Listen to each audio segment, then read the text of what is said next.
আজকে বাংলাদেশ সহ সারা বিশ্বে যত সমস্যা আছে, সুদ, ঘুষ, জিনা, ব্যভিচার, লুটপাট, দুর্নীতি, বৈষম্য, নির্বিচার মানুষ হত্যা, এই সকল অন্যায় অপরাধের মূল কারণ হলো সৃষ্টিকর্তা আল্লাহ রাব্বুল আলামিনের পক্ষ থেকে দেওয়া কল্যাণকর ও পরিপূর্ণ একমাত্র সংবিধান আল কোরআন দিয়ে বিশ্বের কোনো একটি সমাজ এবং রাষ্ট্র গঠিত হয় নাই। প্রতিটি রাষ্ট্রে আল কোরআন বিরোধী মানব রচিত কুফরি এবং শিরকি সংবিধান প্রতিষ্ঠিত।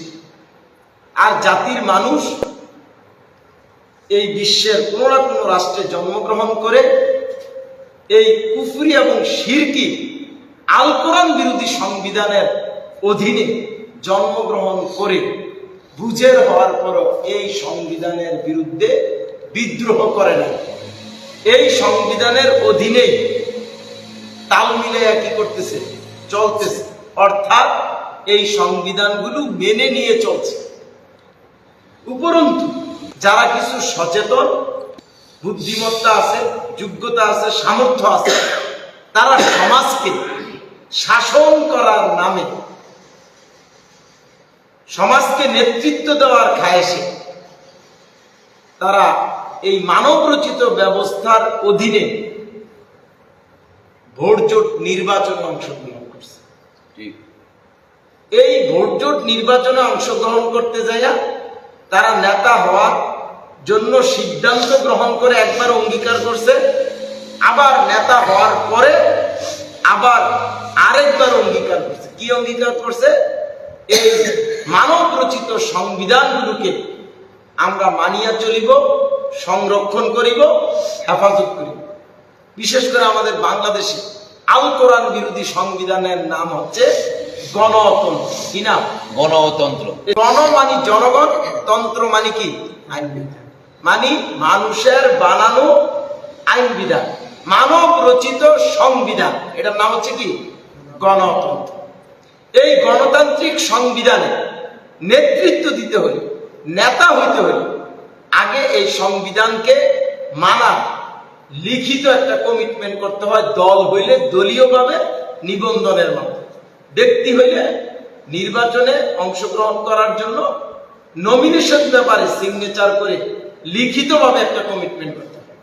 আর নির্বাচিত হওয়ার পরে আবার ওই নির্বাচিত যে প্রতিনিধি হইল, সে মেম্বার হোক, চেয়ারম্যান হোক, এমপি হোক, ইসলামী দল থেকে হোক আর অন ইসলামী দল থেকে হোক, তাকে মৌখিকভাবে ওই আল কোরআন বিরোধী সংবিধানের উপরে হাত রেখে, জাতির মানুষকে সাক্ষী রেখে মৌখিকভাবে একটা কমিটমেন্ট করতে হয়।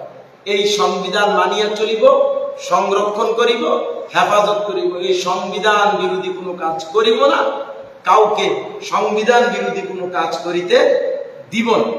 তাহলে এই যে লিখিত এবং মৌখিক কমিটমেন্ট করলো, না জেনে, না বুঝে, না জেনে বুঝে, জেনে বুঝে, জাতির মানুষকে না জানাইয়া, না জাতির মানুষকে সাক্ষী রেখে, জাতির মানুষকে সাক্ষী রেখে, জেনে বুঝে জাতির মানুষকে সাক্ষী রেখে শপথ বাক্য পাঠ করে এই আল কোরআন বিরোধী সংবিধান মানার যে কমিটমেন্ট করলো, তারা হইল মূলত গ্রহণ করলো।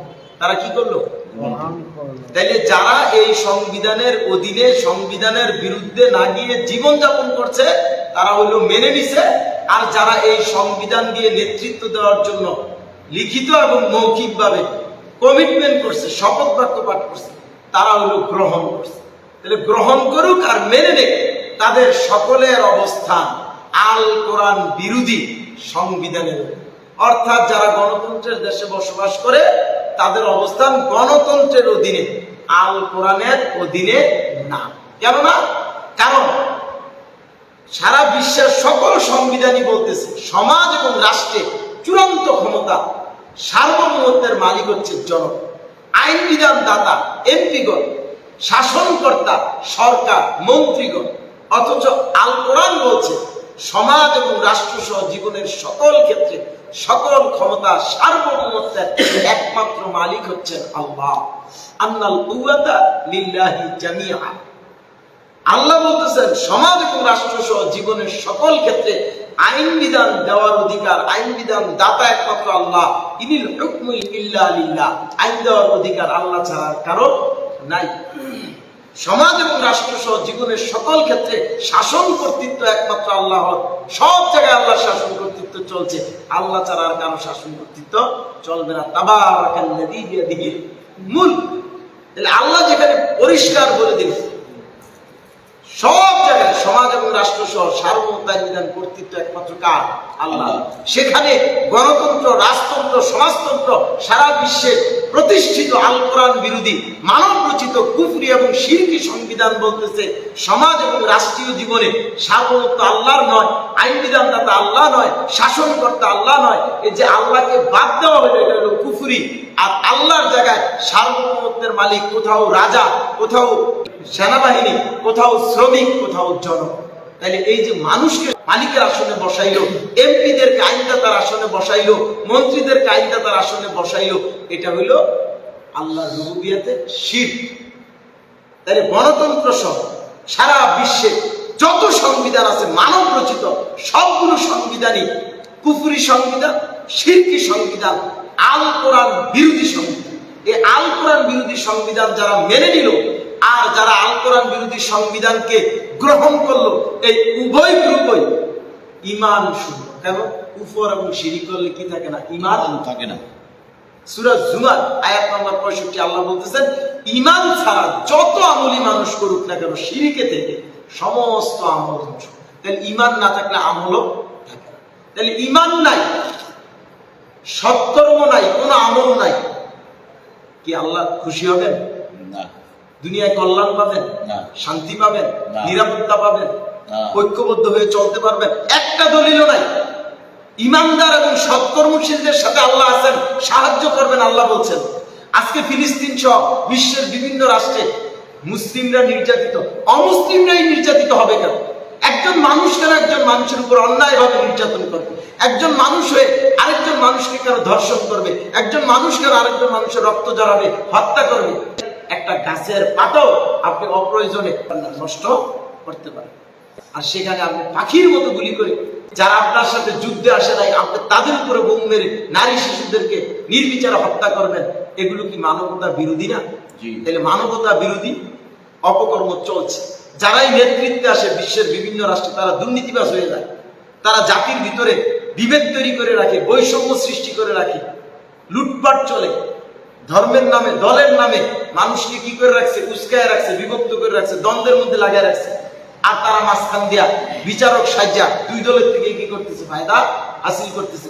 তাহলে এই যে অপকর্মগুলো চলছে এর মূল কারণ হলো এই জাতির মানুষ এই আল কোরআন বিরোধী সংবিধান গ্রহণ করে মেনে নিয়ে সুস্পষ্ট কুফর এবং শিরিক করে ঈমান শূন্য, আমল শূন্য, যে কারণে তাদের ভিতরে মানবতা, মনুষ্যত্ব নাই। আল্লাহ তাদের প্রতি খুশি না। দুনিয়ায় এত সমস্যা সৃষ্টি হয়েছে। আর এই অবস্থায় মৃত্যুবরণ করলে আখিরাতে চিরস্থায়ী ঠিকানা হবে কোথায়? জাহান্নাম। তাহলে এই জাতিকে আপনি যতই নামাজ, রোজা, হজ, যাকাতের আমলের তালিম দেন, তাদেরকে ধর্মীয় জীবনে ধর্ম পালন করা লাভ হবে কি? কোনো আমল তো আল্লাহর কাছে গ্রহণযোগ্য হবে না।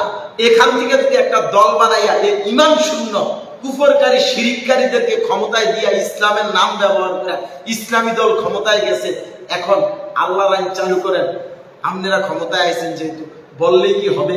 কারণ তারা কি আল্লাহর সংবিধান দিয়ে রাষ্ট্র চালানোর কমিটমেন্ট করে রাখছে না মানুষের সংবিধান দিয়ে? মানুষের সংবিধান। কারণ এই দলগুলো ক্ষমতায় গেলেও পারবে না, কারণ সেনাবাহিনী তাদেরকে ধরবে। তোমরা তো কমিটমেন্ট করে আসছো যে আমরা এই সংবিধানকে মানিয়ে চলিব, সংরক্ষণ করিব, হেফাজত করিব, এই সংবিধান বিরোধী কোনো কাজ করিব না। তাহলে এই সংবিধান বিরোধী কাজ হলো কোরআনের কাজ। কারণ কোরআন এই সংবিধানের 1 নম্বর বিষয় ক্ষমতা জনগণের মানে না, আইনদাতা এমপিরা মানে না, শাসনকর্তা মন্ত্রীরা মানে না। আল কোরআন হইল এই গণতান্ত্রিক সংবিধানের বিপরীত এবং বিরোধী। অতএব তোমরা যখন আল কোরআনকে প্রতিষ্ঠা করার কথা ঘোষণা করছো, এর মানে হলো তোমরা শপথ ভঙ্গ করছো। দেখে যারা শপথ ভঙ্গ করে তারা কি আর এমপি থাকে, না। এমপি না থাকলে কি মন্ত্রী থাকে? না। তাহলে কি লাভ হলো আমাদের এই ভোটটা খরচ করে? কোনো লাভ হবে? তাহলে অহেতু এই ভোটাভুটি, ক্ষমতার দ্বন্দ্ব, এগুলো করে কোনো লাভ নাই।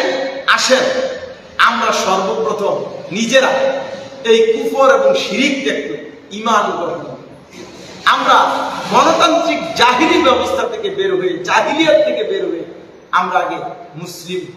যদি আমরা ইমানদার মুসলিম হই, যদি আমরা আমাদের জান মাল সব কিছু অকাতরে আল্লাহর বিধান অনুযায়ী রসুলের তরিকায় বিলিয়ে দিয়ে একজন সত্যিকার ইমানদার নেতা আমিরের নেতৃত্বের আনুগত্যের বায়াতে থেকে চূড়ান্ত চেষ্টা জিহাদ চালিয়ে যাই, সত্যিকার ইমানদার হিসেবে আল্লাহর কাছে গ্রহণযোগ্যতা লাভ করি, তাহলেই আল্লাহ বলছেন, ওয়াদা করছেন সত্যিকার ইমানদারদেরকে জমিন ইসলামী খেলাফত দান করবে। যেহেতু গণতন্ত্রের জোটভোট নির্বাচনে অংশগ্রহণ করলে, কুফর এবং শিরিক গ্রহণ করে বেঈমান হতে হয়, যেহেতু উগ্রতা, জঙ্গিবাদ এটা রসুলের পথ নয়, জোর করে ক্ষমতায় যায় ইসলাম কায়েমের চেষ্টা করা এটা সন্ত্রাসী কাজ। ইসলামী রাষ্ট্র হওয়ার পরে ইসলামে যুদ্ধ আছে, কিন্তু ইসলামী রাষ্ট্র গঠন করার জন্য ইসলামে কোনো যুদ্ধ নাই। তাহলে জোর করে বিয়ে করতে পারবেন না, কিন্তু জোর করে সংসার কি করতে পারবেন? টিকায় রাখতে পারবেন। জোর করে ক্ষমতায় যাইতে পারবেন না, কিন্তু আল্লাহ খেলাফত দান করলে সেই ইসলামী রাষ্ট্রকে টিকায় রাখার জন্য আল্লাহর বিধান অনুযায়ী যুদ্ধ করতে পারবেন না। তখন যুদ্ধ করা ফরজ।